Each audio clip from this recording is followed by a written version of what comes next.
Fairfax County is known for its historic landmarks, diverse communities, and interesting urban planning. However, there's something missing from this big picture. Cycling is just not common in Fairfax County. We have so many new trails, so many new bike lanes, and infrastructure supporting cyclists, but it's still not that common. Why is that? Oh, does anybody really want to cycle around this? First up, let's talk about the layout of Fairfax County. With sprawling suburbs, cul-de-sacs, and a car-centric design, getting from A to B on two wheels isn't exactly a breeze. This layout makes it difficult to establish continuous, efficient bike routes. It's all about cars here. Next, let's look about the infrastructure, or rather the lack of it.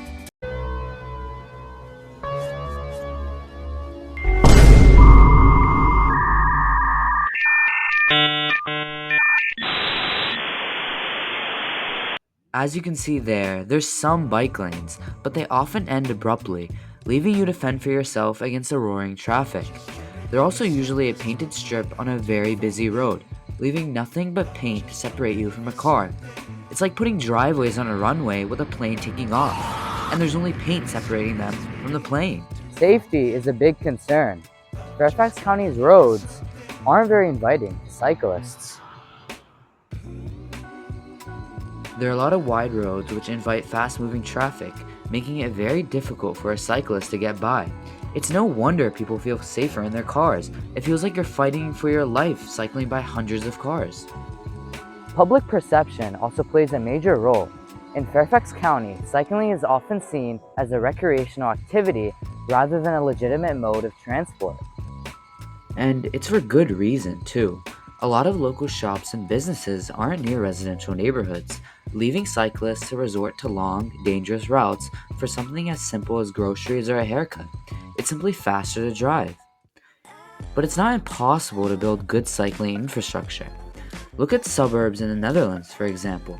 They have proper, separated cycling tracks and individual paths to create easy flow of traffic for cyclists.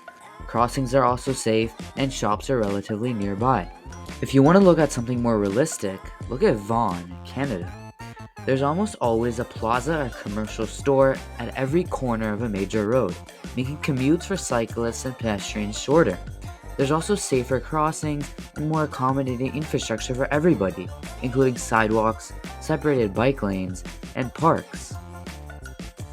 But it's not all doom and gloom. There are significant projects in Fairfax County making our public infrastructure better for cyclists every single year. Fairfax County is slowly but surely making progress, with new bike lanes and trails being added every year. It has serious potential to become a cycling capital, but we still need things to improve on, like reforming zoning laws and adding infrastructure to make cycling a serious option for commuters. Remember, the more people cycling, the less cars on the road. But why should we start cycling? What are the benefits that it gives? Why should we give up our cars for shorter commutes? Well, for one big reason, cars are environmentally terrible. They produce emissions, they make noise, and they wear down our roads faster than bikes do. According to a study led by Harvard, more than 8 million people around the globe die each year from breathing in harmful air pollutants released by gas emissions. Another reason is that cars aren't very space efficient. Let's say on this road there are 2 people per car. Look how much space these many people get compared to more people on a sidewalk. Cars get this much space, you only get a strip of concrete on the side of the road.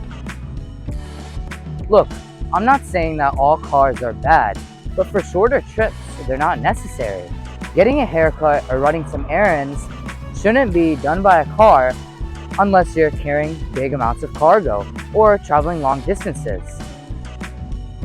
Certain studies show that cycling has positive health effects on your body, both physical and mental.